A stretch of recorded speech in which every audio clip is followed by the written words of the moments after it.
Casey Anthony is a free woman. Most people think she will change her name, her hair, her looks, but can she really get away from the media spotlight and all the public scorn? Joining us now, someone who knows a lot about protecting high-profile people. She has been doing it for 20 years.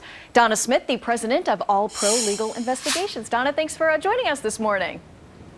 Thank you. I appreciate the offer. Yeah, you know, Donna, let's take a look at some of the challenges that Casey's facing as she steps out into the open world. She's got about $537 in her jail account, no job. She's estranged from her parents, a criminal record now, lawsuits pending against her, and a lot of people that hate her and believe that she got away with murder even though she has essentially been released and not convicted of those crimes. Given all that she's facing, the mob that was waiting for her outside of jail as she walked out that door, can she be protected?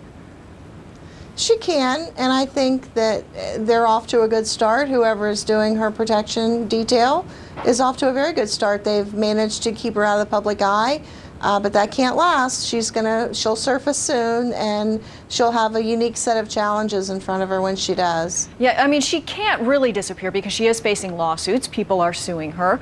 So where does that leave her as far as protecting herself? Well, she's going to have to get some security from somewhere. I don't know how she's going to do it with no money.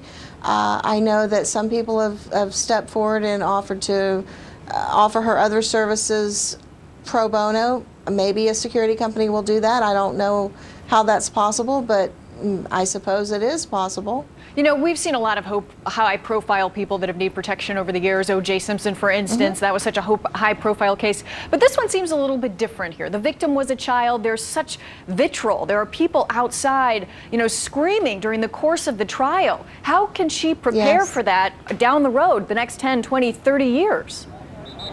I don't know. I don't know that she can. Bless her heart, she's going to have a tough road to hoe for a good 6 months, I would say.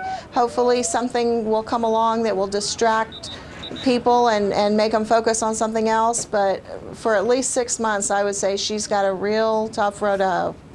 You know, there have been so many, her defense attorneys have said that she has been receiving threats, their parents have been receiving threats. How can you determine what threats are actually viable, the people that could actually commit violence in this, you know, barrage of people that have been screaming hateful things? Well, there's a lot of people making threats, but for a threat to be credible, the person making the threat has to have the opportunity to carry out the threat, and they have to have the ability to carry out the threat. Without those two elements, the threat is not all that credible. So it would be up to law enforcement, or if law enforcement chose not to get involved, a private investigator to establish the credibility of the threats. Donna, just quickly before I let you go, where do you think she is right now? She could be anywhere, but I would, if I were her security detail, I would have flown her out on a private airplane. So if I were looking for her, I would start at that airport. I would find out where that plane went, and I would also want to know where it is right now. All right. Thank you very much, Donna Smith, for joining us this morning.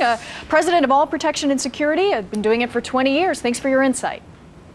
Thank you. Thank you very much.